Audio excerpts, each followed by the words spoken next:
حضرت میاں شیر محمد شرقپوری علیہ رحمہ فجر کی نماز کے بعد یہ ٹوٹیاں نہیں جس طرح ہوتی تو وہ چھوٹا سا برآمدہ تھا تو برآمدے کے اوپر بیٹھ کے وظائف کرتے تھے اور پھر اشراق کی نماز تک وہاں بیٹھتے اور پھر تشریف لے جاتے۔ گرمی کی شدت تھی تو حضرت فرائض کی ادائیگی کے بعد وہاں چلے گئے تو نمازیوں نے آپس سے مشورہ کیا کہ یار حضرت کو عرض کریں کہ بارش کے لیے دعا کی جائے۔ تو حضرت جا کے وہاں اپنے وظائف میں لگ گئے تو انہوں نے کہا چلو ہم مسجد کے سین میں کھڑے ہو جاتے، حضرت توجہ کریں گے تو عرض کریں گے۔ تو جتنے نمازی تھے وہ سارے صحن میں کھڑے ہو گئے اور برآمدے کے اوپر میاں صاحب وظائف میں لگے۔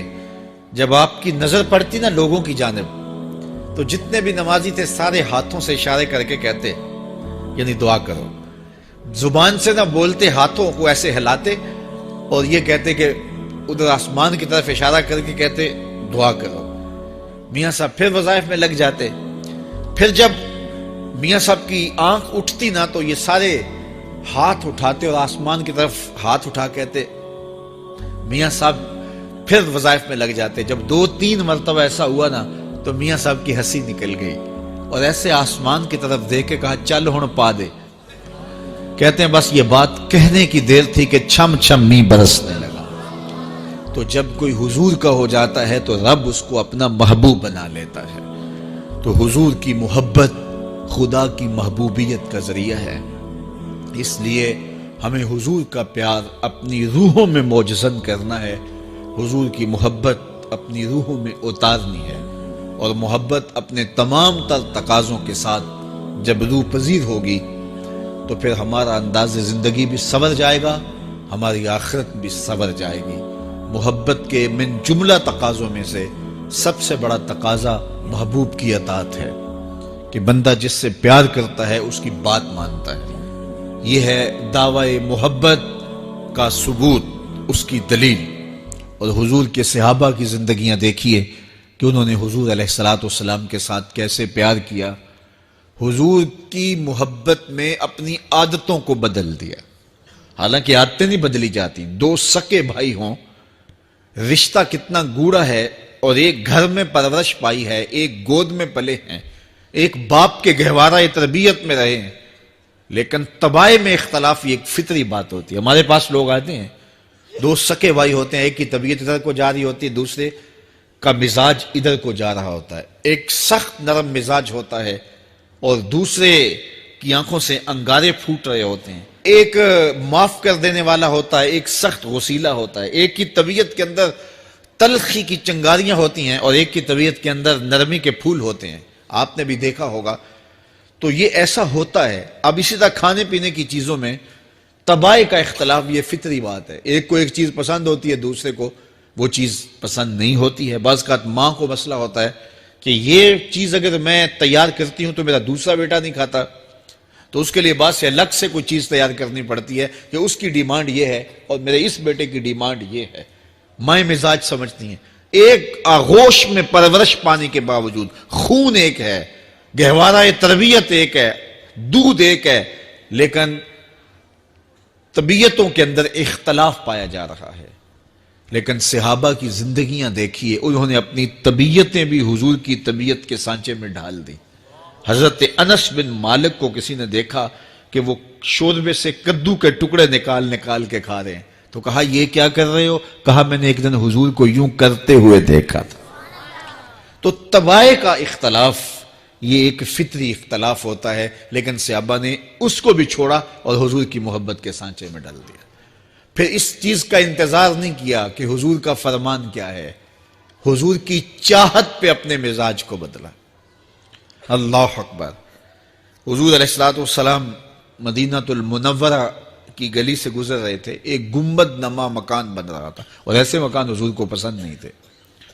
تو آقا کریم علیہ السلام نے پوچھا یہ مکان کس کا ہے؟ کہا فلاں انصاری کا ہے۔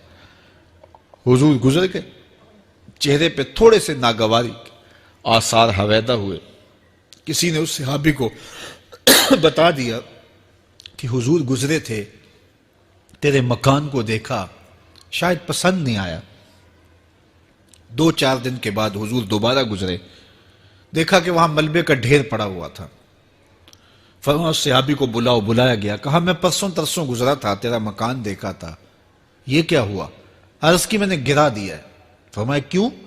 عرض کی سنا تھا آپ کو پسند نہیں، سنا تھا آپ کو پسند نہیں، میں اور آپ دیکھیں ہمارا کیا کیا حضور کو پسند نہیں، سر سے لے کر پاؤں تک، نجی زندگی سے لے کے سیاسی زندگی تک، اپنے امور ذات سے لے کر کے اپنی معاشرتی زندگی تک، ہمارا کیا کیا حضور کو پسند نہیں، اور ہر وہ چیز بدل دیں جو حضور کو پسند نہیں۔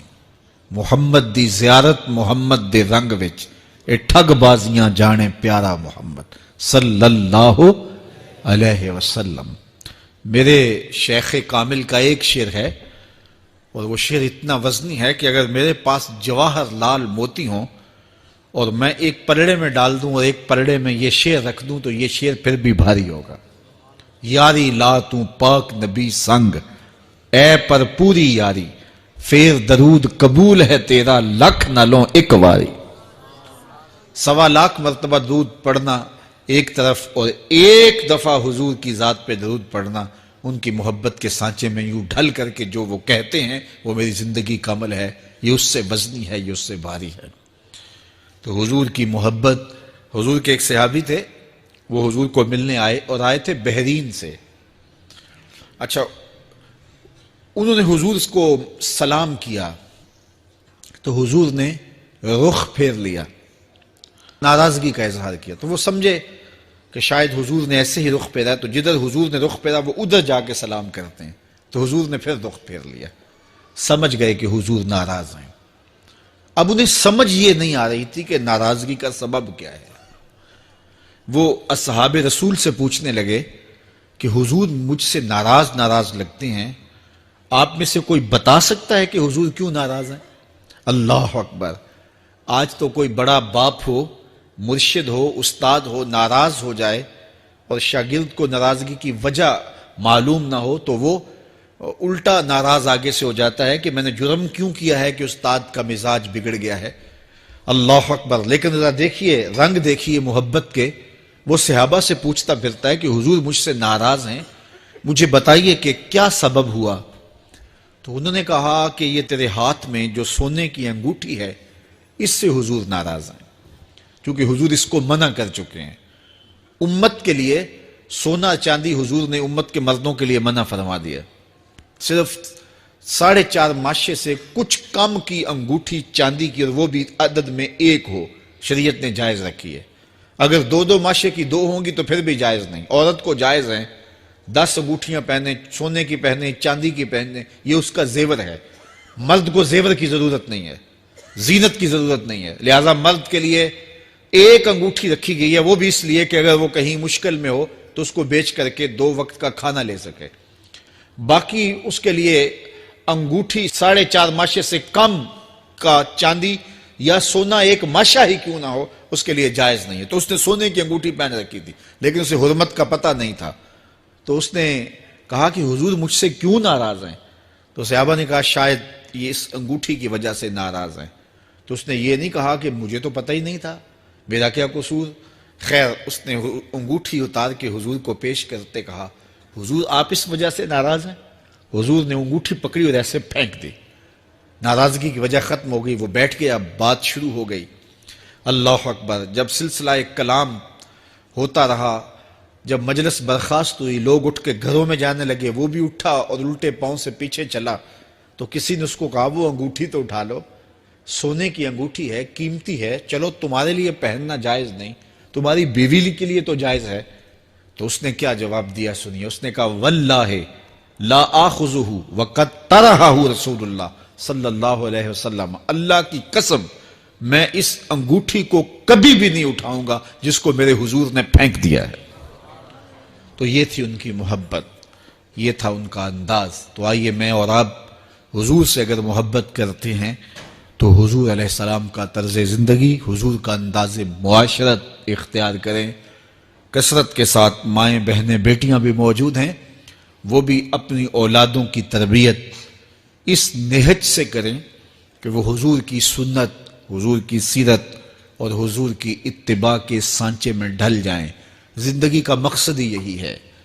آئے، بڑے ہوئے، جوان ہوئے، بوڑھے ہوئے، چلے گئے، ہم سے پہلے بھی چلے گئے، ہم بھی چلے جائیں گے، بعد میں آنے والے بھی چلے جائیں گے، لیکن حقیقی کامیابی اس کو نصیب ہوئی جس نے اس دنیا پہ آ کے دنیا کی زندگی کے مقصد کو سمجھا۔ ہم آئے کیوں تھے، زندگی کس لیے ہمیں دی گئی تھی۔ اکبر الہ آبادی نے کیا ستھری تنقید کی تھی، کیا بتائیں احباب، کیا کارنمایاں کر گئے، بی اے کیا، نوکر ہوئے، پینشن ملی اور مر گئے۔ یہ کوئی کام نہیں ہے، ہماری زندگی کا کوئی مقصد ہے جس لیے ہم انسان ہیں، اشرف المخلوقات ہیں۔ دیکھیے گدھا سارا دن بوجھ اٹھاتا ہے، اللہ اکبر۔ میرے صاحب نے گدھے سے بھی ایک موازنہ کیا ہے کہ سارا دن جو ہے وہ بوجھ اٹھائے اور کام کرے، اور پھر مالک اس کو غذا بھی نہ دے، وہ جا کے روڑیوں سے اور باہر سے جا کے چر کے پھر آ کے کام مالک کا کرے، مالک اس کو دے بھی نہ، اور وہ باہر سے کھا کے آئے اور کام مالک کا کرے۔ تو اگر بندہ ہو کے، انسان ہو کے اگر نہ کرے تو میرے حضور نے ایک لمبی ربائی ہے، اس میں آخر میں لکھتے ہیں، تو چنگا یعقوب یا کھوتا تینوں شرم نہ آوے، کہ اگر وہ ایک گدھا بھی کام کرے، اپنی پیٹھ پہ بوجھ لا دے، اور تو اپنے مالک کے لیے کچھ نہ کرے، اور ساری نعمتیں مالک نے تجھے دی ہیں اور عزتیں اور آبرویں تیرے نام کی ہیں، اور تو اس کا حق ہی ادا نہ کرے، تو پھر کس طرح تیرے سے، تو پھر اولئک کل انعام بل ہم اضل، فرمایا تو چوپایا ہے بلکہ چوپایوں سے بھی بدتر ہے۔ تو میں اور آپ اپنے آپ کو انسان ثابت کریں، آج موقع ہے۔